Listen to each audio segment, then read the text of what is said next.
Again students. और आज इस वीडियो में बच्चों हम डिस्कस करेंगे वर्कशीट 11 फॉर क्लास 9th जो कि शेड्यूल की गई है आपकी 29 जुलाई के लिए। ठीक है, और इस जो वर्कशीट है इससे आपका चैप्टर 3 जो है आपका परमाणु तथा अणु वो स्टार्ट हो गया है और उस चैप्टर को ही यहाँ पर डिस्कस आपको करना है। ज्ञान तत्वों से यौगिकों का निर्माण होता है। या आप बच्चों जानते हो कि जो तत्व हैं, जैसे कार्बन डाइऑक्साइड बना तो कार्बन डाइऑक्साइड कैसे बना? कार्बन डाइऑक्साइड बना कार्बन और ऑक्सीजन तत्व के मिलने से। क्या मिश्रण की तरह इन्हें भी आपस में केवल मिला देने से यौगिक बन सकते हैं? बच्चों ये भी आप जानते हो कि केवल आपस में मिला देने से यौगिक नहीं बनेगा, उनको एक निश्चित अनुपात में मिलाने से यौगिक बनता है।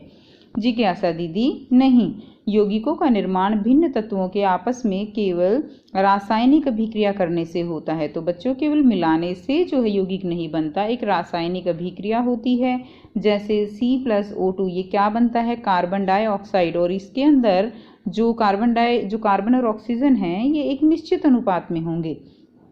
ठीक है, इन अभिक्रियाओं के कुछ निश्चित सिद्धांत होते हैं जिन्हें हम रासायनिक संयोजन के नियम कहते हैं। तो एक निश्चित सिद्धांत है जिसके अनुसार ये एक तत्व जो है वो आपस में अभिक्रिया करते हैं। यहाँ हम इन्हीं में से दो नियमों को समझेंगे। पहला जो नियम है वो है द्रव्यमान संरक्षण का नियम। द्रव्यमान संरक्षण का नियम क्या कहता है कि किसी भी रासायनिक अभिक्रिया में द्रव्यमान का निर्माण अथवा विनाश जो है वो संभव नहीं है। यानी एक जो तत्व है या कोई भी वस्तु है उसका द्रव्यमान जो है वो हमेशा फिक्स रहता है और उसका ना तो किसी भी नई चीज़ को बनाया जा सकता है ना ही उसका विनाश किया जा सकता है। किसी भी रासायनिक अभिक्रिया में द्रव्यमान का निर्माण जो है वो ना तो निर्माण किया जा सकता है ना ही विनाश संभव है। और इसी के आधार पर हम यहाँ पर देखेंगे कि किसी भी रासायनिक अभिक्रिया में उत्पाद के द्रव्यमान का कुल योग हमेशा अभिकारकों के कुल द्रव्यमान के बराबर होता है। यानी ए और बी कोई भी अगर अभिक्रिया हो रही है, ए और बी क्या हो गए यहाँ पे? अभिकारक। ए और बी आपस में संयोजन हुआ तो क्या बना? ये बना C+D, यानी ये क्या है? उत्पाद हैं। अब देखो यहाँ पर ए कितना है? 4 ग्राम, बी कितना है? 10 ग्राम। यहाँ पर सी जो बना वो बना 2.5 ग्राम और डी बना 11.5 ग्राम। यानी टोटल यहाँ पर इनकी संख्या अगर हम इनका जोड़ करेंगे तो कितने हो गए? 14 ग्राम।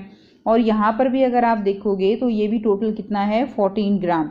यानी जितना जो है अभिकारक होगा, जितना द्रव्यमान अभिकारक का होगा उतना ही द्रव्यमान हमेशा उत्पाद का होगा। और यही द्रव्यमान संरक्षण का नियम कहता है।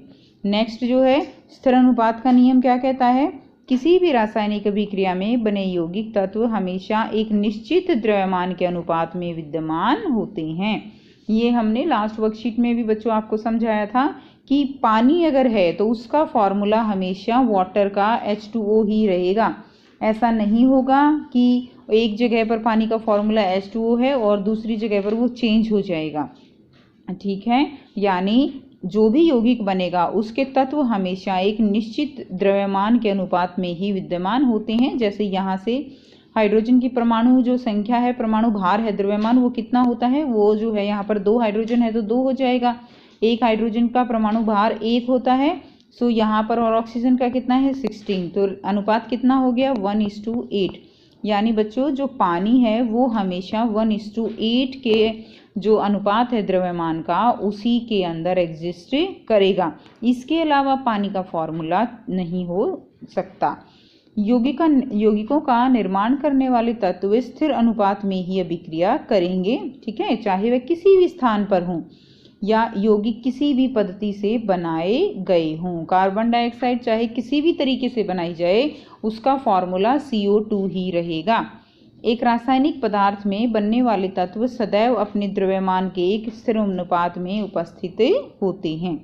अब उदाहरण यहाँ पर दिया गया है।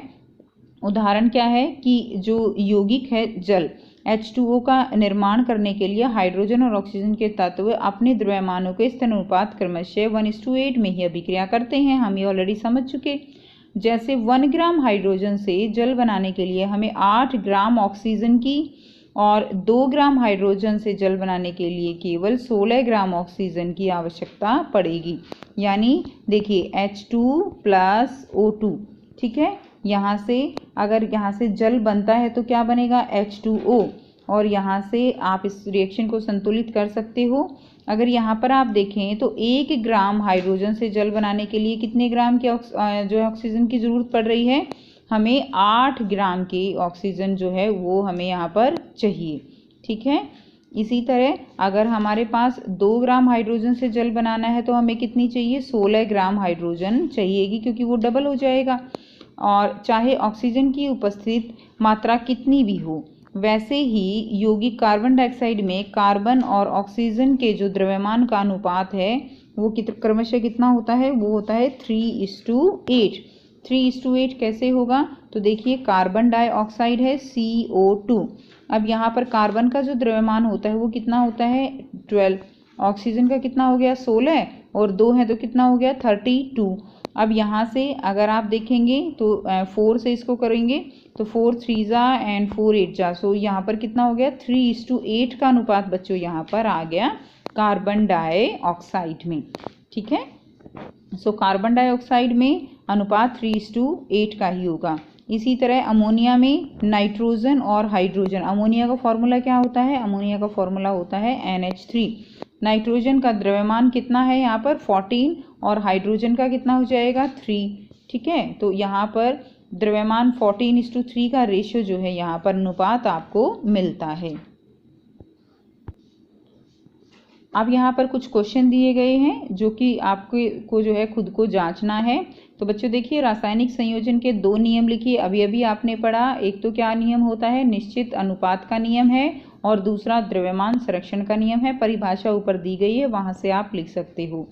नेक्स्ट, क्या 2 विभिन्न स्थानों से लिए गए शुद्ध जल की रासायनिक संरचना में कोई भिन्नता हो सकती है, समझाइए। तो ऐसा बिल्कुल नहीं है। आप जल को जो है कहीं से भी ले लीजिए, किसी भी स्थान से अगर आप जल लेंगे तो उसका अनुपात हमेशा क्या रहेगा, 1:8 का अनुपात जो है आपको मिलेगा, और फॉर्मूला जो होगा वो हमेशा H2O ही होगा। नेक्स्ट क्वेश्चन 3 क्या है, यदि 3 ग्राम कार्बन को 8 ग्राम ऑक्सीजन में जलाने पर 11 ग्राम कार्बन डाइऑक्साइड बनती है, तो 12 ग्राम कार्बन को 32 ग्राम ऑक्सीजन में जलाने पर कितनी कार्बन डाइऑक्साइड बनेगी। आपका उत्तर रासायनिक संयोजन के कौन से नियम पर आधारित है। तो यहाँ पर आप देख सकते हो कि अगर आपके पास कार्बन है और ऑक्सीजन है, तो देखिए कार्बन प्लस ऑक्सीजन यहाँ पर क्या बनता है, कार्बन डाइऑक्साइड, ठीक है। 3 ग्राम क्या है यहाँ पर, कार्बन है, और ऑक्सीजन कितनी है, ऑक्सीजन है आपके पास यहाँ पर 8 ग्राम। बनी कितनी कार्बन डाइऑक्साइड, 11 ग्राम। ओके, तो देखिए आप द्रव्यमान संरक्षण का नियम यही कहता है, अभिकारक का जो द्रव्यमान होगा हमेशा जो उत्पाद हैं उनके द्रव्यमान के बराबर होता है। सो यहाँ पर 8 + 3 कितने हो गए, 11 हो गए।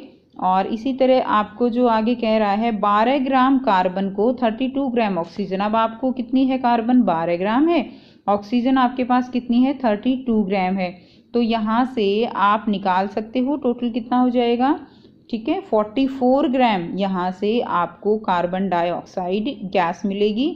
और ये जो हमारा फॉर्मूला है, ये जो हमने निकाला है, ये हमारा कौन सा नियम है, ये हमारे स्थिर अनुपात के नियम पर आधारित यह है हमारा जो क्वेश्चन है, ये उसी के नियम पर आधारित होगा। क्वेश्चन नंबर 4 क्या है, अमोनिया और कार्बन डाइऑक्साइड का निर्माण किन किन तत्वों से होता है। तो देखिए अमोनिया का फॉर्मूला क्या होता है, NH3, और कार्बन डाइऑक्साइड का फॉर्मूला क्या है, CO2। सो यहाँ पर अमोनिया के अंदर कौन से तत्व हैं, नाइट्रोजन और हाइड्रोजन, और कार्बन डाइऑक्साइड में कौन से तत्व हैं, कार्बन और ऑक्सीजन, ठीक है। तो इन तत्वों से मिलकर ये जो है यौगिक बने हुए हैं। सो आई होप आपको वर्कशीट क्लियर है। फिर भी अगर कोई प्रॉब्लम है बच्चों तो कमेंट करके पूछ सकते हो। कमेंट करके ये भी बताइए आपको वीडियो कैसी लगी, और वीडियो अच्छी लगती है तो फ्रेंड्स के साथ ज़रूर शेयर कीजिए, सब्सक्राइब कीजिए, ठीक है, और साथ ही बेल आइकन को भी प्रेस कीजिए ताकि हर वीडियो की नोटिफिकेशन आपको मिलती रहे। So thanks for watching students.